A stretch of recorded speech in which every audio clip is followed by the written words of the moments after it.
네, 강프로입니다. 자, 오늘 에코프로 머티리얼즈 5% 정도 하락 구간에 들어왔습니다. 여기 1월 11일 날 고가가 나왔습니다. 24만 4천 원의 고가가 나왔고, 그리고 하락세를 한 3일 정도 이어왔더니 지금 22만 원까지 하락폭을 키웠습니다. 걱정하시는 분들이 있을 것 같아요. 근데 걱정하실 필요가 없습니다. 그리고 에코프로 머티리얼즈는 에코프로 BM을 기준해서 움직입니다. 오늘 에코프로 BM도 하락세를 보이고 있죠. 그리고 에코프로 BM이 내리면 포스코 퓨처엠도 그렇고요. LNF도 그렇고 양극재 업체가 전체적으로 약세 구간에 들어가기 때문에 그쵸? 오늘 전체적으로 시장이 좋지 않은 건 너무 당연합니다. 왜? 에코프로 BM을 포함해서 그쵸? 연관돼서 움직이는 종목들에 대한 규모가 너무 커졌어요. 자, 보세요. 에코프로 BM이 움직인다. 그러면 시가총액 30조. 에코프로가 움직인다. 그러면 시가총액 16조. 그리고 포스코 퓨처엠이 움직인다. 같이 움직이니까 시가총액 3에서 4조 정도 되고요. 그리고 LNF까지 같이 움직인다 그러면 시가총액이 한 6조대 정도 되기 때문에 이걸 다 합쳐놓잖아요. 그럼 시가총액 기준에서 거의 그쵸? 에코프로 머티리얼즈까지 포함하면 거의 한 100조 가까이 시가총액이 높아집니다. 70조, 80조 그 이상도 돼요. 근데 지금 고가 대비해서 어느 정도까지 빠진 겁니까? 에코프로 BM 기준에서 58만 원에서 그쵸? 11월 달에 저가 18만 원을 찍고 그리고 지금 29만 원까지 반등이 나온 그런 상황이니까 어떤 상황이라는 거예요? 고가 대비해서 거의 한 50% 정도의 하락세를 보이고 있는 그런 상황이다. 제가 이걸 왜 이야기를 드리느냐? 주식시장은요. 미래 가치를 반영합니다. 58만 원을 갔었던 건 실적이 58만 원까지 올라가서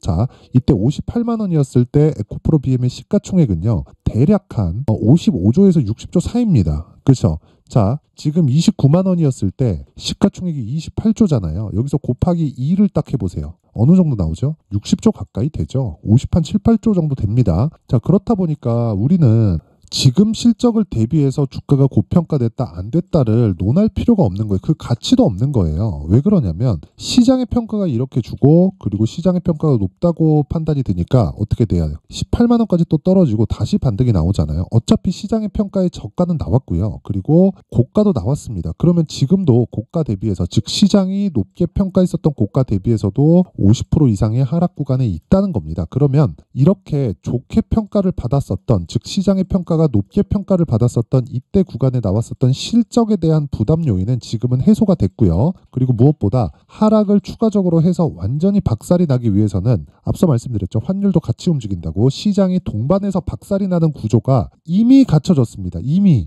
갖춰졌기 때문에 우리는 이 구간에서 생각해야 될 건 그쵸? 추가적으로 하락했을 때 나올 수 있는 환경, 즉 환율이 추가적으로 올라갈 수 있는가, 그랬을 때 미증시가 급락을 할 수 있는가, 그 부분에 대한 내용인데 그럴 가능성이 지금은 없습니다. 그러면 에코프로 BM이 하락하는 구간에서 반등을 확인을 하세요. 그렇죠. 그리고 나서 에코프로 머티리얼즈의 가격을 잡고 매수하면 된다. 무슨 얘기냐면 에코프로 BM을 기준해서 에코프로 머티리얼즈를 잡으라는 이야기입니다. 왜? 에코프로 BM은 올라가면 올라갈수록 매물에 대한 압박을 받아요. 물론 소화됩니다. 소화되는데 그것보다 더 빠르게 진행되고 있는 게 에코프로 머티리얼즈예요. 신규 상장된 지 얼마 안 됐고 지금 신고가 구간에 있기 때문에 이렇게 보면 되게 높아 보여요. 그런데 실적을 대입하잖아요. 그럼 에코프로 머티리얼즈는 비싼 게 맞습니다. 그런데 에코프로 BM도 그건 마찬가지예요. 근데 과거에 우리는 봤잖아요. 그리고 이게 지난 어떤 그런 상황에서도 예를 들어서 하이닉스 한번 볼게요. 왜 비싼 주식이 더 가는지. 자, 보세요. 15만 원이었을 때 주가가 쭉 빠졌죠. 1년 반 동안 빠져서 어디까지 빠졌나요? 50% 빠졌죠. 근데 21년 3월 달이에요, 이게. 이때부터 21년도에는 실적이 서프라이즈가 나왔습니다. 자, 그러면 여기서 우리가 한번 생각을 해봐야겠죠. 실적이 서프라이즈가 나오는데 주가는 왜 빠질까? 실적 확인시켜 드릴게요, 제가. 자, 이 내용을 보시면 23년도에는 적자가 확정되어 있어요. 그렇죠. 근데 21년도의 실적은 12조 4천억, 20년도의 실적은 5조 원 정도입니다. 그러면 성장폭이 120% 정도 되죠. 그러면 보세요. 1년 동안 성장폭이 120%인데 주가는 먼저 올라가니까 21년도에 그냥 계속해서 빠집니다. 그리고 나서 금리가 가파르게 올리는 시작점에 맞춰서 뭐가 나왔어요? 반등이 나왔다. 고금리를 유지하는데 계속 신고가다. 성장주가 계속 간다는 겁니다. 수요가 계속 늘어나는 주식들이. 그러면 이 내용을 그대로 갖고 와서 에코프로 BM과 에코프로 머티리얼즈에 대입하면 어떻게 됩니까? 자, 보세요. 당연히 고가 대비해서 시장의 평가 자체가 굉장히 많이 낮아져 있다. 시장의 평가를 계속해서 높게 받기 위해서는 추가적인 수주 모멘텀이나 그런 부분들이 계속해서 발생을 해야 되는데 이건 우리가 정확하게 언제 수주가 나올 것이다 이렇게 알 수는 없죠. 예를 들어서 에코프로 BM 기준에서 12월 달에 뭐가 나왔습니까? 44조짜리 수주가 나왔잖아요. 그러면 에코프로 머티리얼즈에서 하고 있는 전구체 생산에 대한 부분까지 계속해서 늘어날 수밖에 없죠. 왜? 전구체는 양극재를 만들기 위해서 필수적으로 필요하니까. 그러면 공시 나오고 추가적 상승. 그쵸? 근데 공시는 어디서 나왔다? 에코프로 BM에서. 그리고 에코프로 머티리얼즈가 움직이죠. 그쵸? 그러면 최종적으로 공시는 어디서 받아요? 에코프로 BM에서 받아요. 왜? 고객들을 상대하니까. 그리고 전구체를 받아다가 양극재를 만들고 양극재를 직접적으로 파는 역할까지 하고 있으니까. 그러면 우리는 한 가지 내용만 기억하자 이겁니다. 매물대를 무시하지 말자. 근데 매물대에 대해서 더 가벼운 게 에코프로 머티리얼즈고, 에코프로 머티리얼즈를 매수할 때는 에코프로 BM을 기준해서 매수를 하되, 에코프로 BM은 그쵸?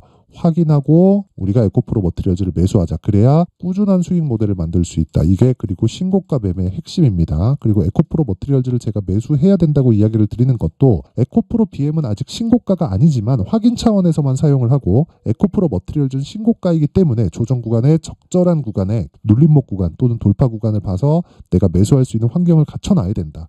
이게 가격 그리고 단기 보유 전략입니다. 그래서 오늘 핵심 내용은 에코프로 머티리얼즈를 얼마에 잡아야 되는지, 기준치인 에코프로 BM을 토대로 어느 정도 상황을 만들어 놔야 되는지 이 부분에 대해서 이야기를 드릴 텐데, 제가 그 부분에 대해서 말씀드리기 전에 신년이기 때문에 연초 이벤트에 대해서 안내 말씀드리겠습니다. 자, 여기는 강프로의 무료 소통방이고요. 지금 현재 1,700분이서 함께하고 있습니다. 제가 1월 달에 2,000분까지 입장 인원을 늘릴 계획인데 특징점 두 가지가 있어요. 첫째, 무료로 진행한다. 둘째, 신고가 종목만 매매한다. 에코프로 BM을 토대로 움직이는 에코프로 머티리얼즈 뭐예요? 신고가 종목이죠. 그렇죠? 그렇기 때문에 제가 계속해서 이야기를 드리고 있는 겁니다. 자, 그러면 에코프로 머티리얼즈 말고 다른 신고가 종목이 어떻게 움직이는지를 한번 봐야겠죠. 자, 내용 한번 보세요. 1월 15일 동방 오늘입니다. 시장가 매수 오전 8시 51분 장시작 전에 시장가 매수해라. 그쵸? 어떻게 됐습니까? 시가에 그냥 때려 박으라는 거죠. 시가 대비해서 20% 정도의 수익 구간으로 들어갔고 상한가 마감이 됐다. 근데 그 전에 금요일날 이미 신고가 구간에 들어갔다는 겁니다. 그쵸? 이런 종목을 내가 계속적으로 매매할 수 있어야 나만의 수익 모델을 만들 수 있고 하루에 10% 20%씩 수익을 볼 수 있는 환경을 만들어갈 수 있습니다. 그쵸? 자, 그러면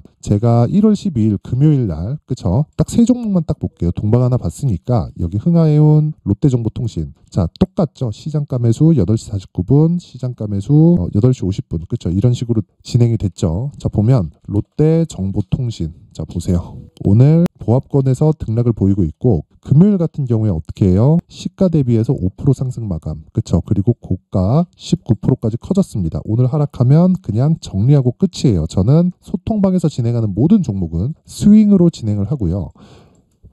최장 보유 기간 2주를 잡고 진행을 하기 때문에 그 기준에 맞춰서 매매를 했을 때 하락하는 상황에서 매도를 해도 수익 볼 수 있는 가격대를 잡는다. 그게 신고가이기 때문에 가능합니다. 그렇죠? 그래서 롯데정보통신 오늘 하락하면 매도 예정이다. 하지만 2에서 3% 정도의 수익 구간에 마무리를 지을 수가 있다. 그렇죠? 그 밑에 흥하해운 있죠?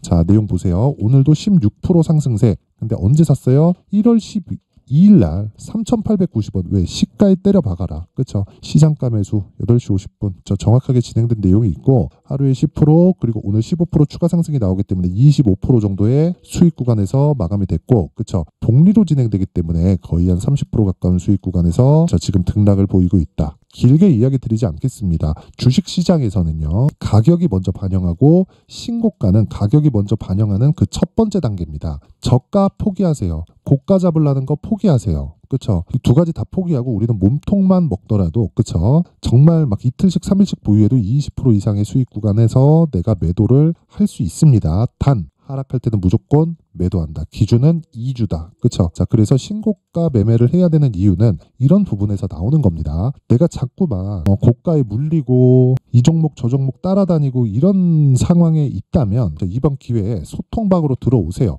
긴 이야기 드리지 않겠습니다. 저는 채널 성장이 목적이고요. 돈 안 받아요. 그래서 구독과 좋아요 꼭 좀 부탁드리고요. 상단에 있는 전화번호로 참여 자, 참여라고 문자를 보내주시면 제가 요 번호로 소통방 입장 링크를 공유해 드리도록 하겠습니다. 자, 그리고 신년 이벤트 하나 더 나갑니다. 자, 제가 롯데정보통신이나 흥하해운 같은 종목을 어떻게 잡아내느냐, 그건 여기 신고가 검색기를 토대로 제가 계속해서 종목을 추적 관찰하고 있고요. 그리고 이런 식으로 매매하는 구조에 대해서는 여기 그쵸, 수익 모델에 대한 내용으로 제가 내용을 함께 준비를 해놨는데 이것도 채널 성장이 목적입니다. 그래서 구독과 좋아요 꼭 좀 부탁드리고요. 상단에 있는 전화번호로 참여라고 문자를 보내주시면 제가 소통방 입장 링크를 순차적으로 공유를 해드리면서 여기 신고가 검색기 그리고 수익 모델에 대한 내용까지 함께 공유를 해드리도록 하겠습니다. 자, 다시 에코프로 머티리얼즈로 돌아와서 보겠습니다. 에코프로 머티. 자, 다시 돌아와서 보면 지금 저가가 저희 한 7% 8%씩 이렇게 나오고 있는데 그만큼 시장도 많이 내립니다. 그럴수록 환율에 대한 상승 압박은 더 커져요. 그러면 환율이 무한정 올라갈 수 있는 그런 자원이면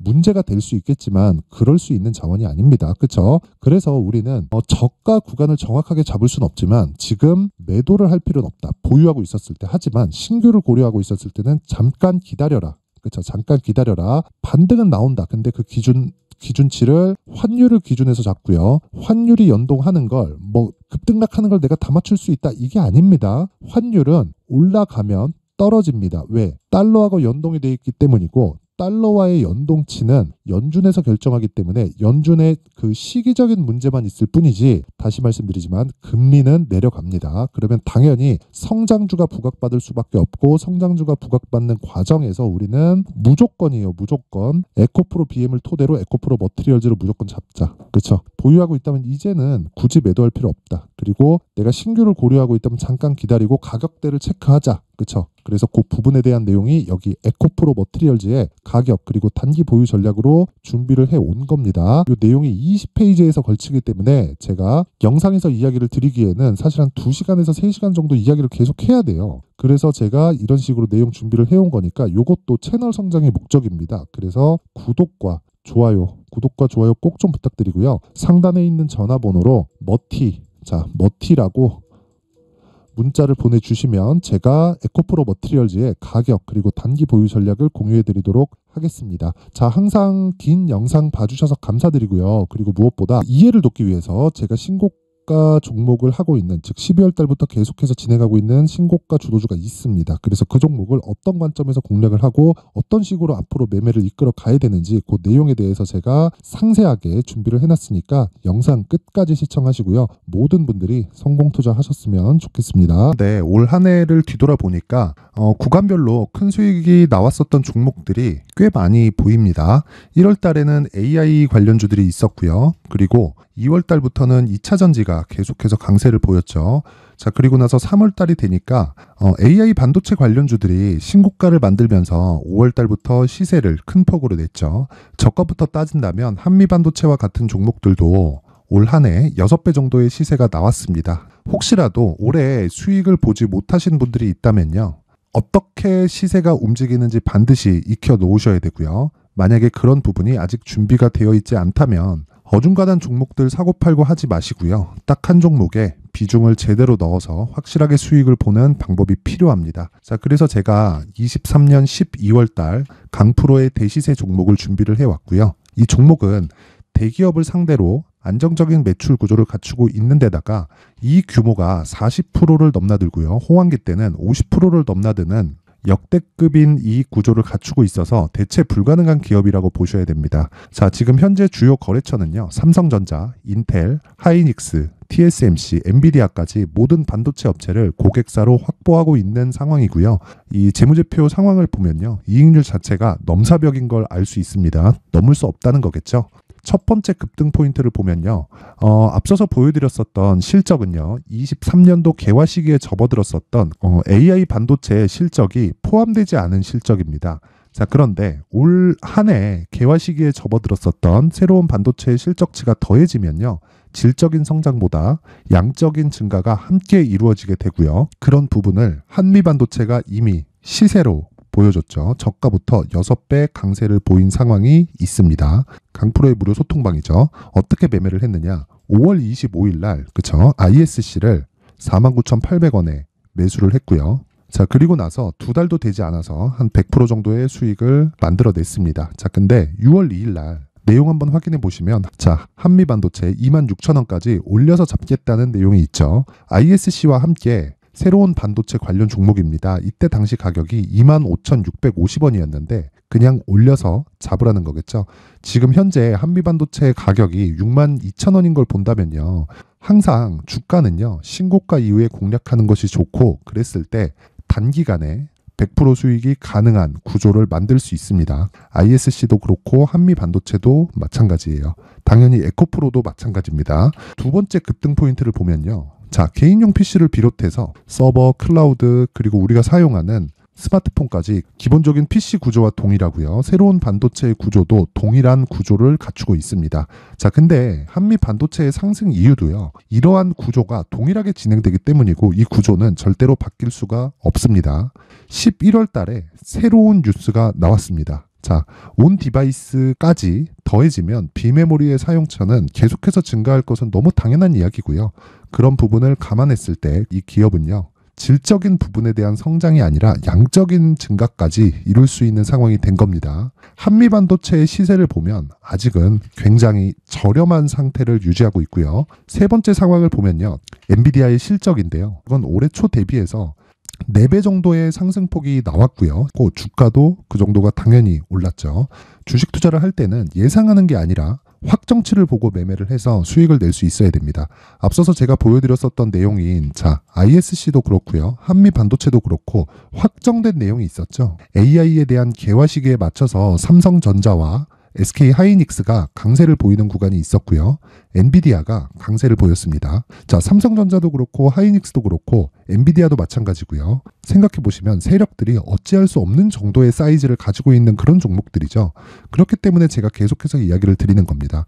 확인하는 데는 확정치가 필요하다고요. 엔비디아 실적만큼 확실한 재료가 있을까요? 엔비디아의 실적의 증가세는요, 앞으로 다가올 AI 반도체의 수요 증가가 있을 수밖에 없다는 거고, 그리고 그에 맞춰서 단가는 폭증하고 있는 상황인 게 엔비디아의 실적을 보면 알 수 있고요. 그리고 삼성전자와 SK 하이닉스로 연결이 되고요. 그래서 한미반도체가 올라온 그런 상황입니다. 한미반도체만큼 추가적으로 상승할 수 있는 종목이 있다는 게 하이닉스를 포함해서 삼성전자의 시세, 그리고 엔비디아의 실적을 보면 알 수 있고요. 그래서 준비한 4분기 대시세 종목, 내년 초까지 강세를 보일 수 있는 종목을 준비를 해왔습니다. 어렵게 생각하지 마시고요. 기본적으로 신고가 구간에 있는 종목이기 때문에 하락에 대한 저항성은 충분히 갖춰져 있는 종목이고 이미 시세가 시작이 됐습니다. 자, 무엇보다 중요한 건 얼마에 사는 걸 텐데 제가 그런 부분까지 상세하게 준비를 해놨으니까 영상 상단에 있는 전화번호로